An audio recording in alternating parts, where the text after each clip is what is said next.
Hey, everybody. Welcome to another VA Claims Insider educational video. We'd like to welcome you here today. We're going to talk about somatic symptom disorder. I'm Coach Jen Chess, and I'm here with... Hi, I'm Coach Eddie Chavarria. I wasn't sure how to say your last name. Whichever is. So we'd like all of our veterans to shout out. Let us know where you're here from, what branch you're from. Just say hey and let us know that you're here and you're here to learn. Yeah, years of service, all that stuff. Awesome.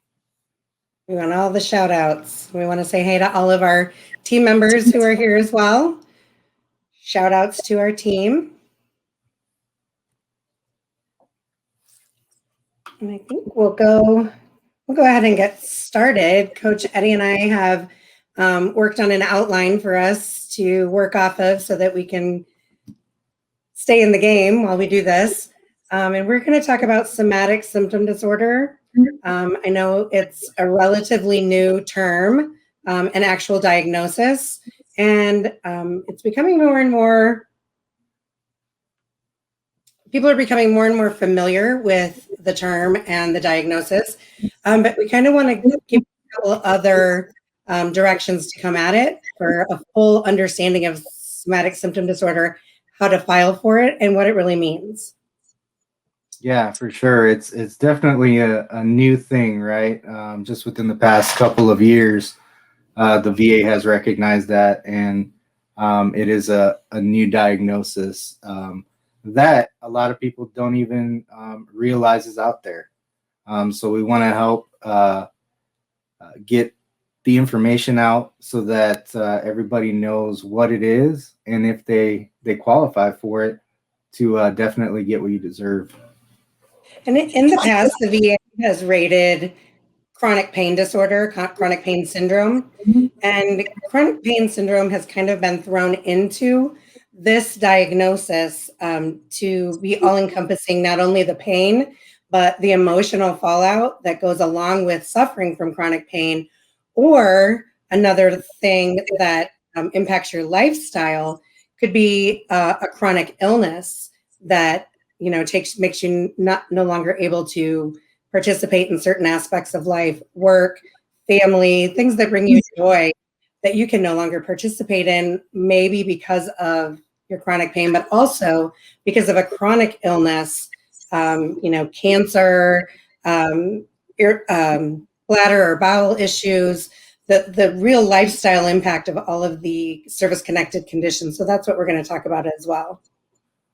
Yeah, and I just wanted to add also the physical aspect of the service-connected physical aspect can now be acknowledged as far as having that impact on your life. It's not just the pain you're going through, but it's also, like you said, a big lifestyle impact, and that's key to the SSD, somatic symptom disorder. Yeah, and that's exactly what SSD is. It's a lifestyle impact claim. So like Eddie was referring to the chronic pain, physical pain. I can no longer do these activities. I can't run. I can't play basketball. I can't vacuum. I can't carry boxes. I can't do these because of the physical impairments that impacts your lifestyle on a social, emotional, and occupational level. So that's kind of the big picture with somatic symptom disorder, and we're going to break that down for you. Do you want to share the definition of somatic symptom disorder, Coach? Sure. So somatic symptom disorder, and apologize because I don't have this memorized. It's a hard one. No, but I want to read it off so that everybody knows what it is. Somatic symptom disorder, SSD, occurs when a veteran feels extreme depression and or anxiety about physical symptoms such as chronic pain or fatigue. The veteran has intense thoughts, feelings, and behaviors related to symptoms that interfere with daily life. A veteran with SSD is not faking his or her symptoms. The pain and other problems are real. They may be caused by medical problem, they may not, but it's the extreme reaction and behaviors about his or her symptoms that are the main problem. Exactly. So some examples of conditions that may result in somatic symptom disorder. This is not all inclusive, I promise, but obviously chronic pain, a medical diagnosis, as I stated earlier, cancer, COPD, a chronic condition, diabetes, a chronic condition that limits you, can cause severe emotional responses. Something that, gosh, I'm sorry, I just stumbled on myself. You're good. You can edit. Some of the symptoms related to somatic symptom disorder, obviously chronic pain, anxiety, knowing that the pain or the symptoms or limitations are going to affect the activity or the family event or your job, having anxiety knowing that, a flare-up's coming, knowing that there's a limitation related that you're preparing for, depression.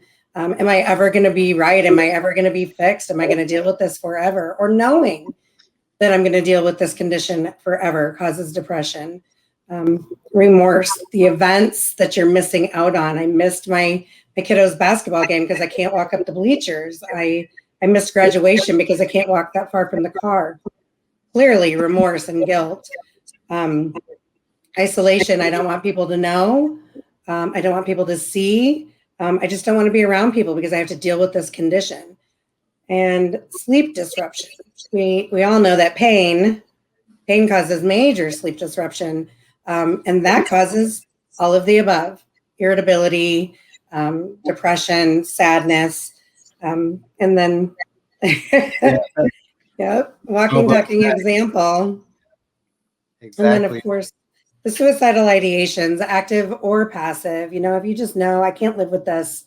My family would be better off if I, wasn't here complaining. That's a passive ideation. And if you've ever had, an active plan or attempted, that's part of the condition. The condition can be blamed for these symptoms and impairments. Yeah, and I'm glad you brought up some of these lifestyle impacts because a lot of people don't realize they normalize this in their daily life like it's normal because we're just trained that way, right? But you got to understand that we're not in the military anymore. These are not normal. It's okay to have them, but you need to stand up and recognize them and get what you deserve because of them. So that's a big thing that I want to push out there. It's very empowering to identify not only the symptoms and impairments, but to identify the source. So I'm a cranky old man. You weren't born a cranky old man. I think my stepdad was, but maybe you weren't, Eddie. You weren't born a cranky old man. Things have happened. You've lived, you've been through the service, you've been through relationships, you've been through loss, you're experiencing pain, you've got service-connected conditions, and all of this culminates, and it is part of why you are the way you are. It may be affecting your relationships, and I've been divorced, not me. I've been divorced 3 or 4 times. I just can't seem to get it right, or I don't have friends. I don't want friends. It affects your relationships and your ability to interact with other people on all different levels. Again, at work, in society, and at home. Yep. So, do you want to, Coach Jen, do you want to go into next filing for SSD and how we can assist on understanding that? Sure. So the first thing you want to do is determine if you're eligible by law to file an SSD claim. Most often, your SSD claim is going to be secondary to your already service-connected primary condition or conditions. When you're filing the claim, it's going to ask you to select one. at your CMP, you can get more in depth about, the specifics. You do need a medical diagnosis, and it doesn't necessarily have to be an SSD diagnosis, because depression, anxiety, insomnia, generalized anxiety disorder, those are all branches of and symptoms of a somatic symptom disorder. So you do need a mental health diagnosis that can be pointed directly through a nexus to your service-connected condition or conditions.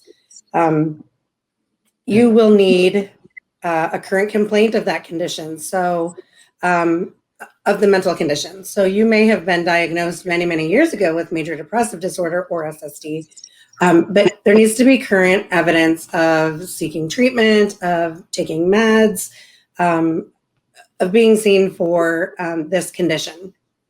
And evidence is really one of the biggest components, besides the nexus statement, to a successful disability claim. Excuse me. Medical records can be supporting evidence, but also other kind of evidence would be a personal statement and a buddy letter. So witness statements from people that you live with or that you work with that deal with you while you're dealing with these symptoms and impairments is a huge, huge help. Your personal statement stating that, my baseline is no longer my baseline. My symptoms have gotten worse. Here's what I'm dealing with now, and here's how it directly affects my life. That is a very powerful statement, and your statement is testimony, and your testimony is evidence. So having the diagnosis, having that nexus, being able to strongly prove that your condition is related to your other service-connected conditions, and supporting evidence is what you need to be able to file a SSD claim. And I just want to, you put out a lot of good information there, and I just wanted to piggyback on a couple good points that you made. Even though this is an SSD training, when we go in and get evaluated, we're not doctors, so we're going to let them do their job, right? So they can diagnose what they need to diagnose, as long as it's like you said, it meets those criteria, right? The Kaluza triangle, if that's met, you're good to go, right?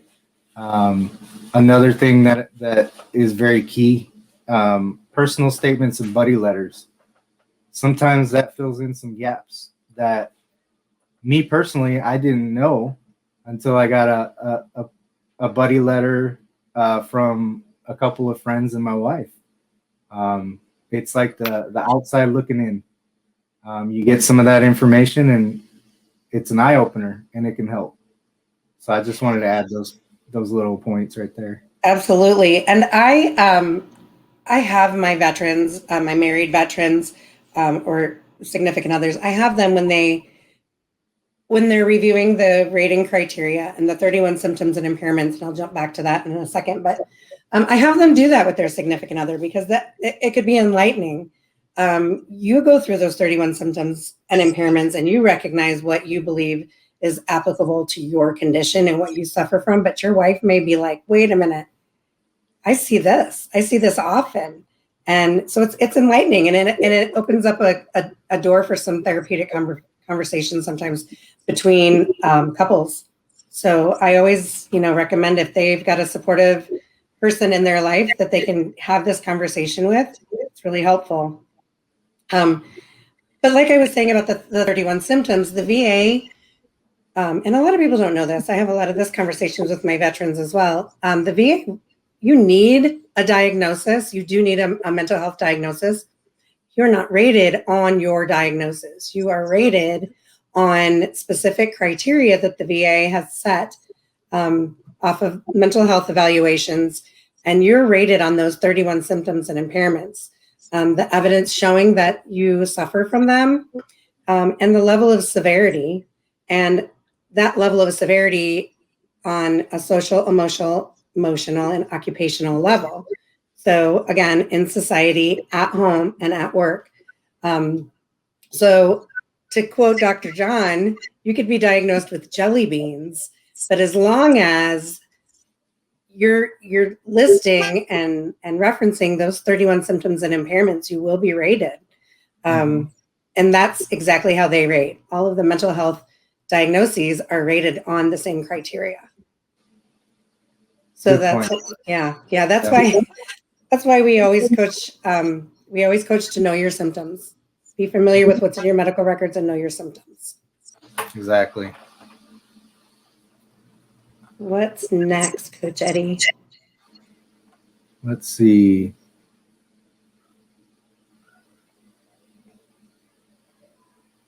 I think there's some CMP tips. Go ahead. We can maybe go into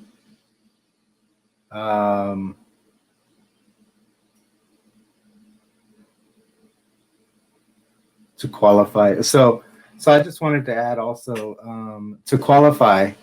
A lot of people don't understand that even though you are service connected at 0, is that a good thing? Yes, it is a good thing, because you did have to battle. They acknowledged your service connected claim, so now you are service connected for it. However, the rating is at 0. All that means is you have room to expand from there if in the future it gets worse, right? Like I said, the half of the battle's over. You got it service connected. That's usually the hardest part.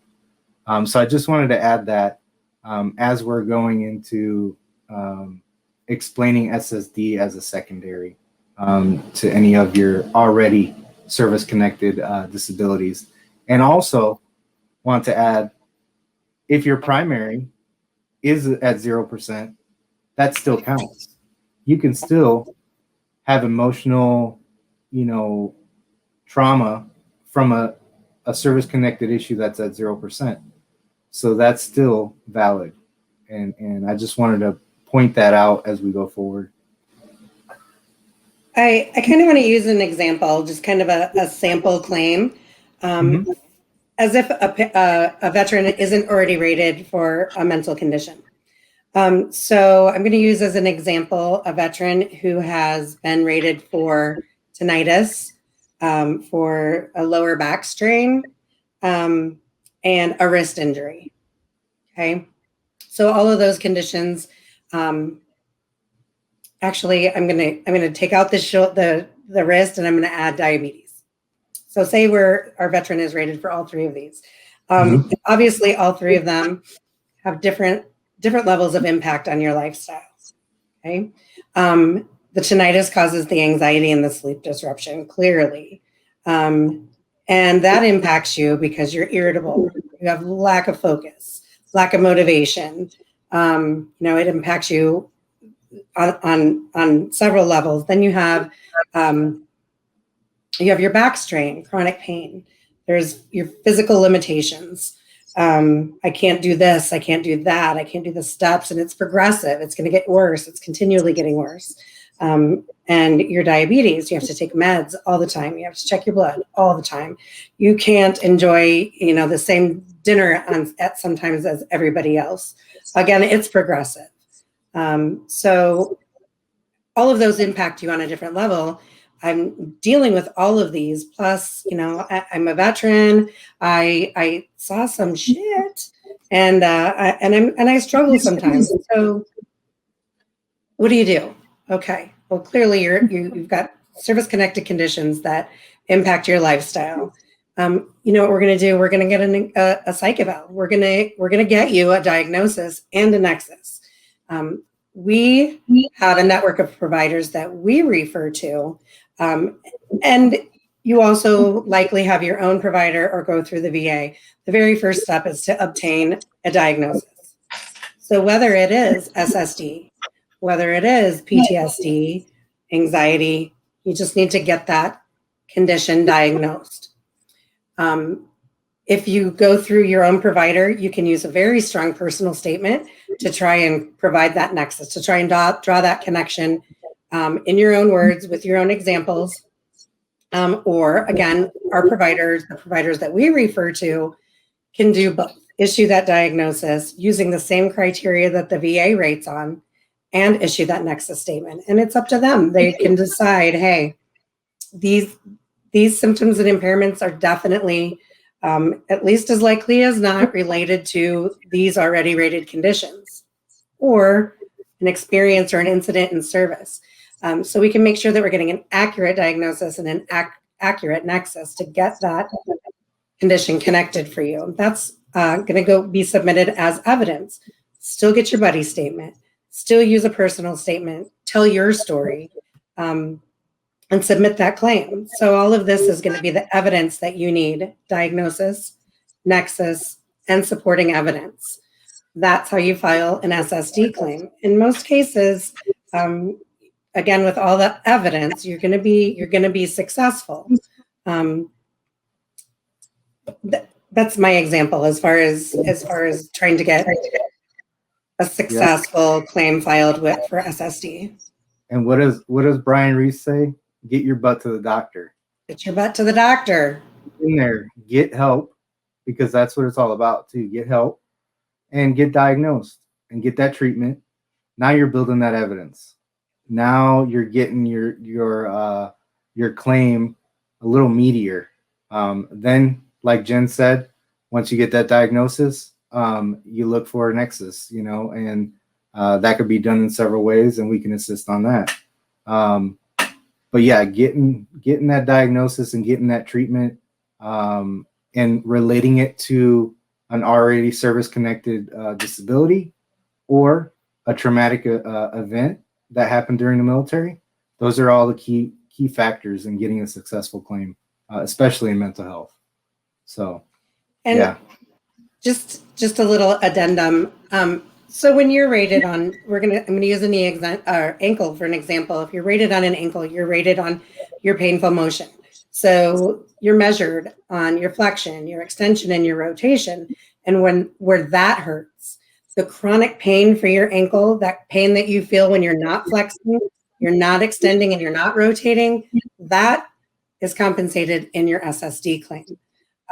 The pain that isn't limiting that joint or that condition is not rated in that condition's rating. But that's where the compensation comes in the SSD claim, because it's chronic and it affects you more than just physically. Right. So I like to make sure that my veterans are aware of that. Yeah, your ankle may hurt, but they're not going to raise that specific rating because of chronic pain. The chronic pain is in another rating, and that's going to be in your mental health, your SSD rating. Right. Very true. One of the big things on all this, right, is you want to represent your worst day also. Just like we always say, right? Let them know what that day is that you're down in the dumps because your knee is just throbbing. You're on the couch all week, and your kids are, disappointed because you can't play with them outside. How does that feel? That gives you, that would give me depression. That would give me anxiety too, because I know that I have to do things throughout the day. So even though that day your knee may be all okay, you still need to focus on letting them know what the worst day is and how it makes you feel. And then again, like we say for all of it, be uncomfortably vulnerable.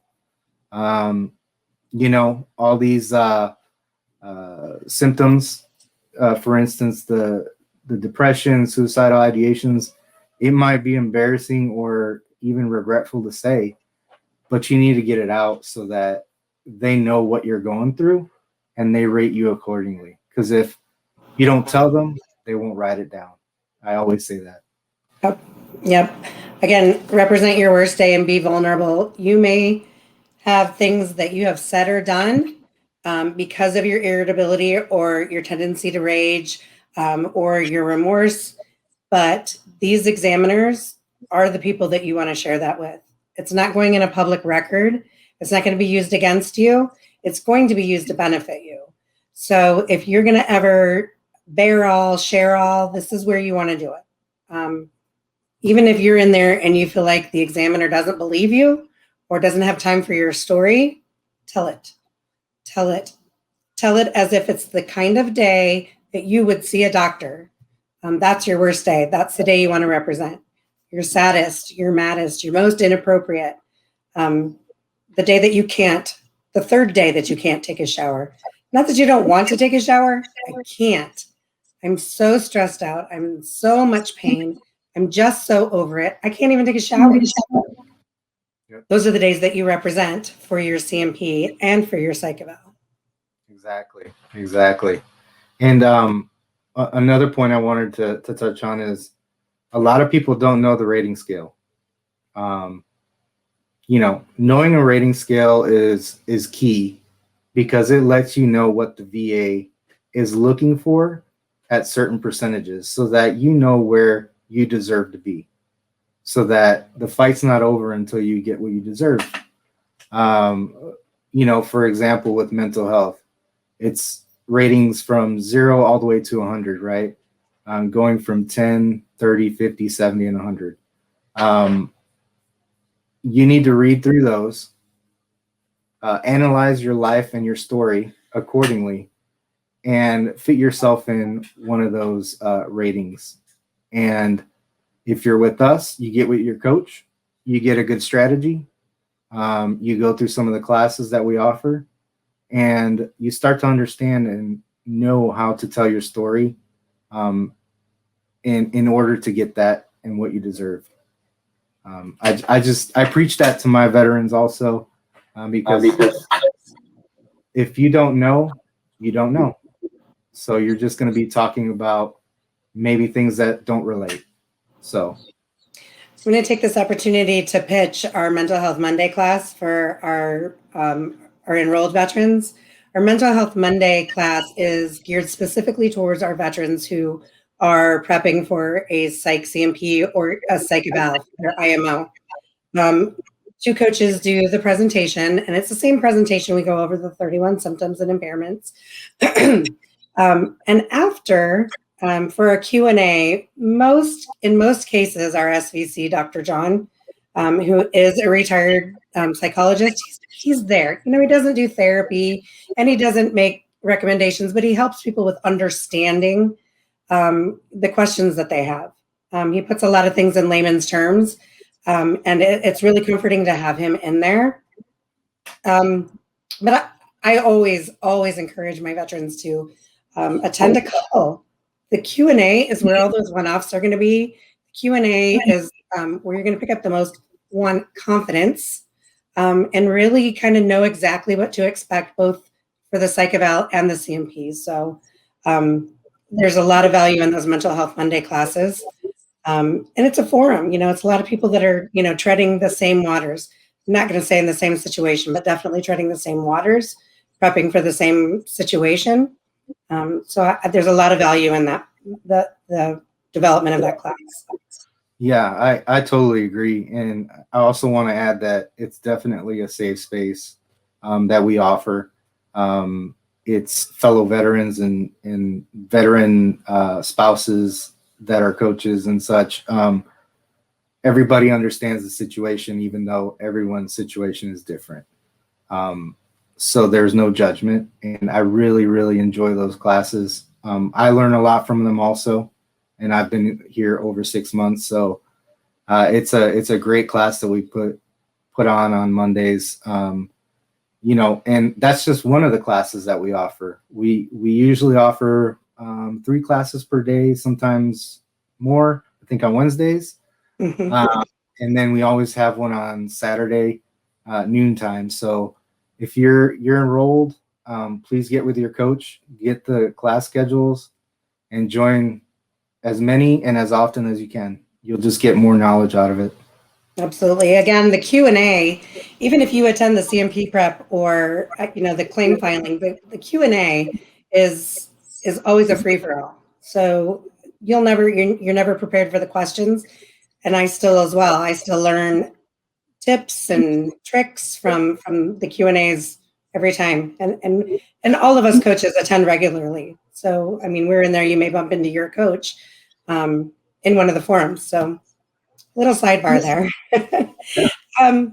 I just kind of want to go through real quick, just some tips for, specific tips for a mental health CMP exam. Again, know your symptoms, know what evidence you have provided, know what caused your condition. Be very comfortable with being able to state, this pain, this condition. Be very comfortable with being able to have your own back there. That why you believe this condition is affecting you, the mental condition. Know your symptoms. Be able to not use the VA's words. Use your own words. Provide real life scenarios for each applicable symptom or impairment. Be able to, talk about relationships that you've had issues with, maintaining marriages. Be able to state your grossly inappropriate behavior. Yeah, I mean, don't feel like you're being judged. If you've done something that's grossly inappropriate, I come from a family of Marines, so nobody's going to surprise me. I've heard it all. Grossly inappropriate behavior, relationship issues, focus issues. Be able to provide examples. Be cooperative with your examiner. Every examiner has their own delivery. It's essentially an interview, an examination, but again, some are going to drive the boat, some are going to let you do more driving. Just be patient and let them do what they need to do. Some exams are going to go faster, some are going to go slower. At the end of each exam, they should ask you, is there anything else that I need to know? Take that opportunity. Take the opportunity if you feel like something has been missed to pin that to the board. I need you to know this. Don't ask what your rating is going to be. Don't ask, what are you going to evaluate me? Are you going to give me 100%? Just tell your story. Make sure that they know everything that you need them to know. I think that's all. I wanted to also piggyback on that one, and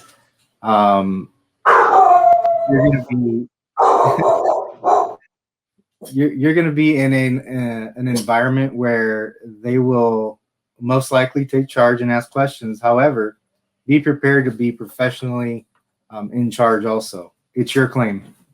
So take charge of it. Make sure that they get everything that they need to evaluate you in consideration, and don't let them try to